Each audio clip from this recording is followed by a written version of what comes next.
evening to you and welcome to the World Now at 4 on Hills TV. I am Uduak Daniel. First, let's talk the headlines. And on the headlines, Buhari okays TCN unbundling. NERC orders 5,000 megawatts delivery July 1. Still on the headlines, Africa officials urge readiness for monkeypox vaccination. Fair access. Also on the headlines, ICC prosecutor determined to bring war criminals to book.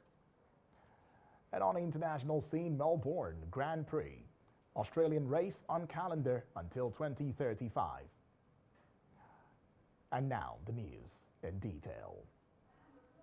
The Independent National Electoral Commission, that is INEC, has reassured political parties, candidates and the electorate that a choice of who becomes the next governor of Ekiti State is entirely in the hands of voters. The chairman of INEC, Mahmood Yakubu, who disclosed this in his address at the Ekiti, that the commission has taken every step to ensure that the election this weekend is free and fair. Like every conscientious Nigerian, Yakubu said the commission is deeply worried about the use of money to reduce and induce voters on election day. The Commission is deeply worried by the use of money to induce voters on election day. Clearly, vote buying is a threat to our electoral democracy. To discourage the practice, we changed the configuration of our polling units to bring the ballot boxes closer to the voting cubicles, and also banned the use of mobile phones and photographic devices by voters while in the voting cubicles. We have also intensified our collaboration with the Economic and Financial Crimes Commission, the EFCC, and the Independent Corrupt Practices and Other Related Offences Commission. On his part, chairman of the Peace Committee and former head of state, General Abdulsalami Abubakar, urged the people to come out without fear, but with hope to exercise their franchise and vote to deepen the democratic process in the state. Abdul Salami also advised the youths not to make themselves pawns in the hands of the political class, but should be aware that the security, stability and future, that is the PDP, has officially chosen the outgoing governor of Delta State, Ifeanyi Okowa, as the running mate and vice presidential candidate in the forthcoming 2023 elections. At the official declaration held in Abuja, the elated Ifeanyi thanked the party for finding him worthy.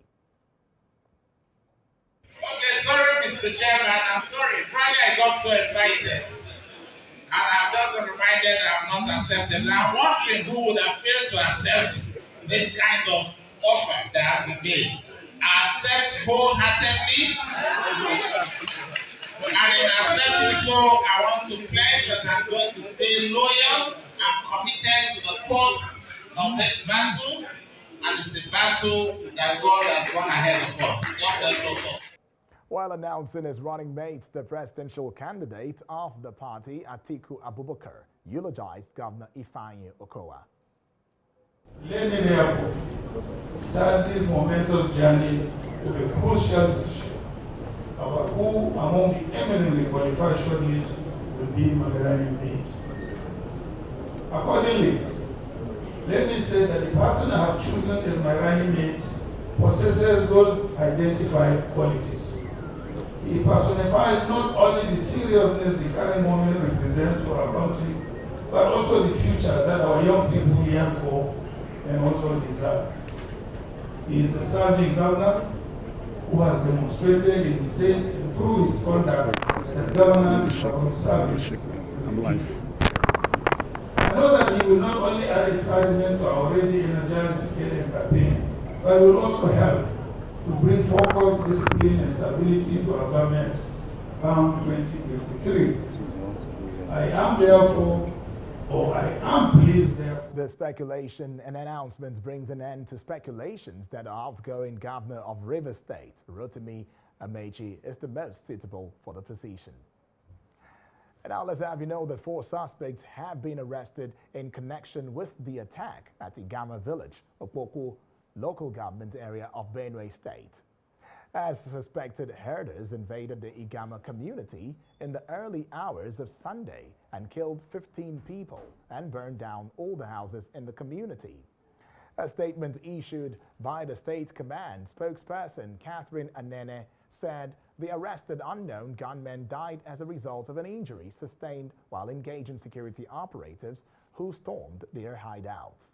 The police teams deployed to the area in collaboration with other security agents have been on hide and search operations within the forest. The attackers, who were trapped in the bush, engaged the police in a gun duel that led to the arrest of the following suspects in their hideout: Umar Hunuhu, Dauda Al-Haji, Musa Dako, and Umar Alaji Saleh. One of the suspects, by the name Musa Dako, sustained injuries and was admitted to St. Mary's Hospital, Opoga, for treatment, where he eventually gave up the ghost and the corpse was deposited at the same hospital. 3 other suspects are in custody for further investigation. Away from that story as well, the Federal Executive Council, that is FEC, has directed the Attorney General and Minister of Justice to fine-tune a bill for onward transmission to the National Assembly for passage as it approved the enactment of the Federal Fire Rescue Service Establishment Act 2022. Minister of Interior Rauf Aregbesola disclosed this while briefing journalists on the memo he presented to the Council. He said the new proposed law is meant to replace the old law establishing the fire service, which has been in existence for over 60 years. We expect that the law, when eventually passed and approved by the National Assembly, will help in improving the capability and capacity of the Federal Fire Service professionally and in capacity. According to him,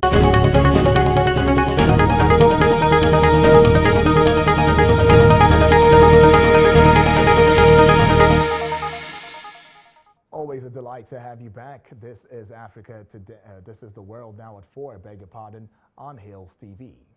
Talking the news, WHO Africa Director Matshidiso Moeti said on Thursday that the foremost health organization is procuring thousands of monkeypox tests for Africa and working to ensure the continent has fair access to vaccines should the need arise. Monkeypox, a viral disease that causes flu-like symptoms and skin lesions, is endemic in parts of Africa, but this year there has been an increase in cases both on the continent and in the rest of the world. Africa has documented 1,597 suspected cases of the virus since the start of 2022, of which 66 have been fatal, according to the continent's top public health agency, the Africa Centers for Disease Control and Prevention, that is the CDC. Moeti said 8 African countries now have confirmed cases, including Nigeria, Cameroon, and the Democratic Republic of Congo, that is the DRC, where it is endemic, but also Benin and Ghana, where the virus is not normally found. The people of Ndu subdivision allegedly killed around 1 an unbearable stage, hence the protest today.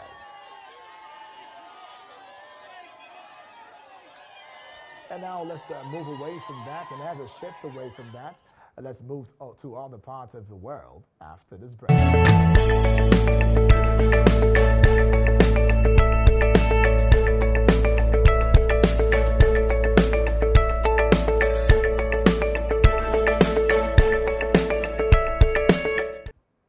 Welcome back and thank you for staying with us. And now let's have you know the U.S.-led coalition forces say they captured a senior leader of the jihadist group, Islamic State, that is the IS, in an overnight raid in northern Syria. A coalition statement said the man was an experienced bomb maker and operational facilitator. Officials told U.S. media that he was named Hani Ahmed al-Kurdi. A monitoring group said troops were dropped by 2 helicopters in Hal Amayra, close to the Turkish border in opposition-held Aleppo province. There was 7 minutes of armed clashes between the troops and people inside the village before the helicopters flew off, the UK-based Syrian Observatory for Human Rights reported. The later landed at a base in the Kobane region in eastern Aleppo province, which is controlled by Turkish-backed rebel factions, it added. And now to more stories. After being criticized by Kiev for support viewed as too cautious, German Chancellor Olaf Scholz, French President Emmanuel Macron said it's an important moment and a message of unity that we're sending to the investigation into alleged war crimes and crimes against humanity since Russian forces invaded on February 24. ICC Chief Prosecutor Karim Khan described the country as a crime scene. He said his team had gathered evidence.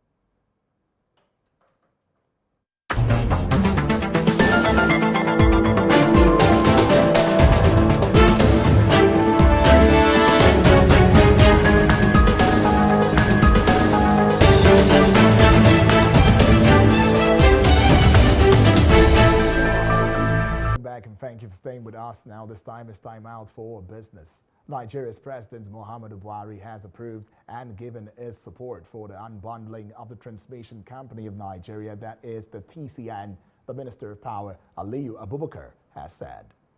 After the power sector was privatized in 2013 and the successor generation and distribution has remained so since then, although operating under some strategic departments, among which include two key components known as the transmission service provider and the system operator.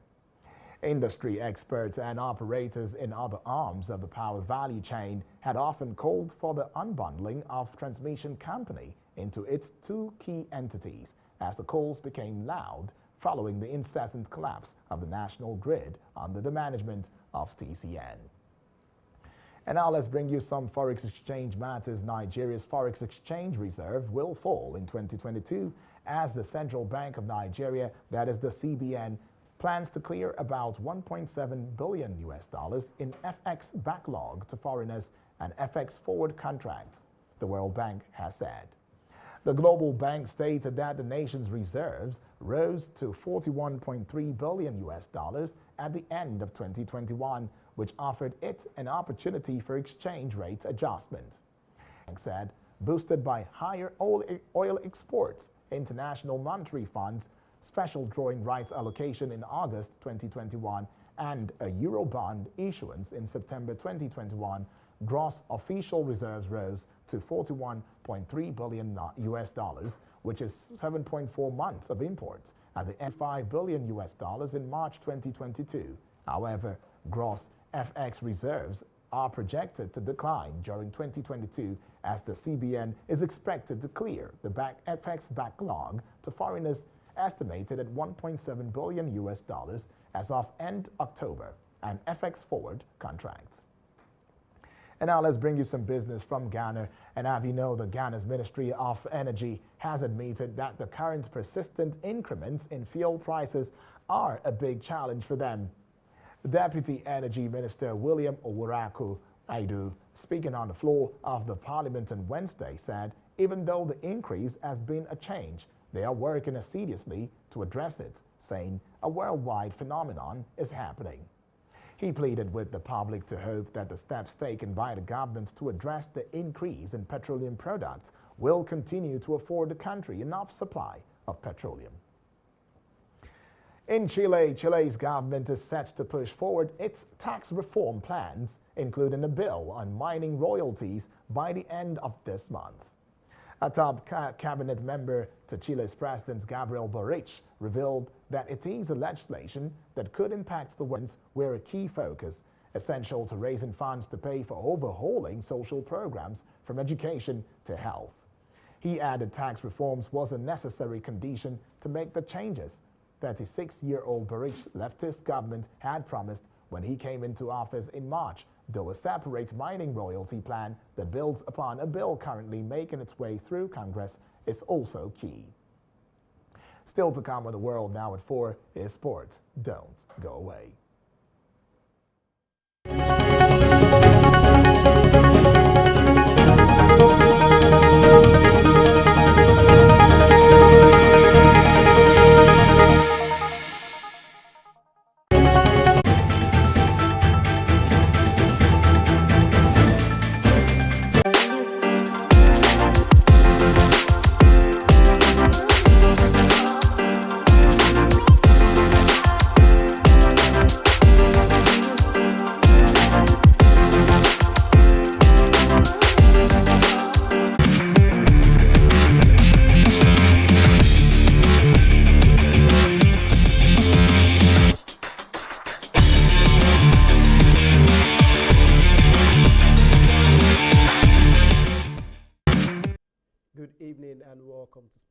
News and World Now at 4.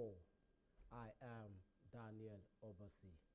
I started off with the Super Eagles, where Super Eagles head coach Jose Pizarro says he remains focused on improving his team ahead of the 2023 African Cup of Nations qualifier against Guinea-Bissau in September.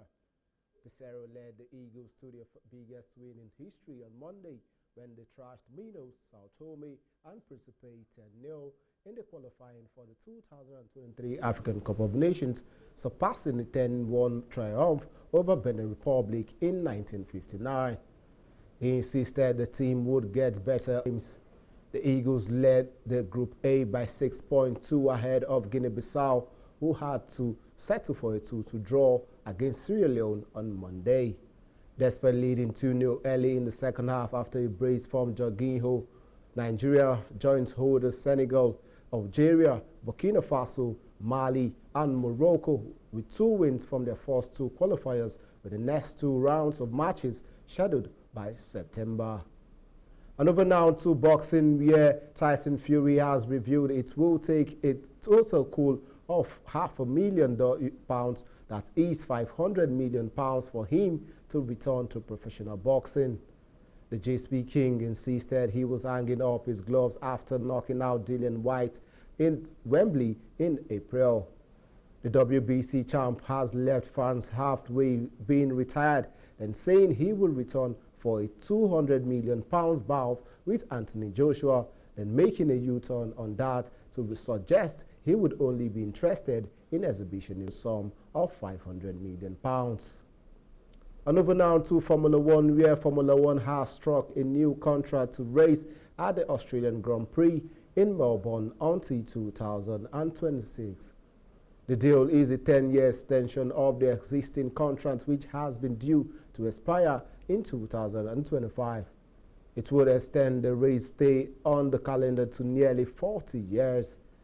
Melbourne faced opposition from rivals including Sydney, but won out because of the commercial deal on offer and its status as an established successful event. Melbourne Albert Park track made his debut on the F1 schedule in 1996. And over now to football, where Dani Alves has confirmed that he is leaving Barcelona for a second time after returning to the club last year. The 39-year-old right-back joined Barcelona in November, 5 years after he left Nou Camp for Juventus. In all, Alves made a total of 407 appearances for Barcelona, winning 7 La Liga titles. And of course, the Brazilian won Serie A with Juventus in 2016-2017 season and Ligue 1 with Paris Saint-Germain in both 2017 to 2018 and of course 2018-2019 before moving to Sao Paulo, parading his return to the Nou Camp. He started both Brazil's wins over Japan and South Korea this year. And that's your sports news and World Now at 4. Back to Udwak for the rest of the news. I am Daniel Obasi.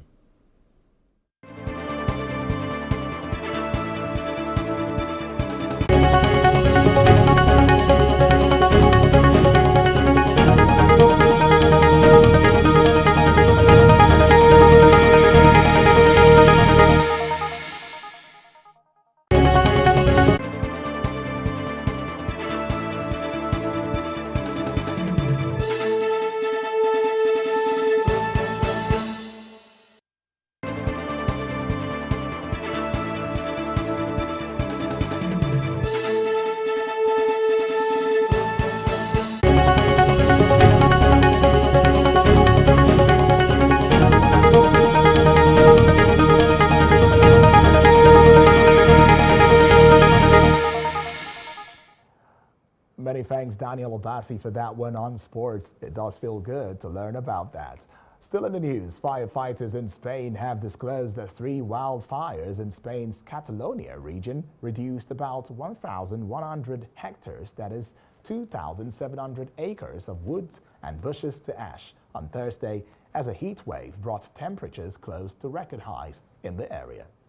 The blazes started on Wednesday near the towns of Baldomar, Cobera de Breu and Castella Ribera, the regional fire department tweeted. Hundreds of firemen were on the ground fighting the flames with 100 trucks and a dozen aircraft. Scorching heat may be the cause, as it has reportedly hit Spain since last week, being the earliest summer heat wave since 1981. And that's the world now at 4 on Hills TV. But before we go, let's take a look at our top stories. We told you on the headlines, Buhari OK's TCN unbundling. NERC orders 5,000 megawatts delivery July 1. We also told you Africa officials urge readiness for monkeypox vaccinations, fair access. Earlier on the headlines, we brought to the fore the fact that ICC prosecutor determined to bring war criminals to book. And on sports, Melbourne Grand Prix, Australian race on a calendar until 2035. Remember to visit us on Facebook at Hills TV, Instagram at Hills TV. Our YouTube channel is at Hills TV. I am Udwak Daniel. Thank you for watching.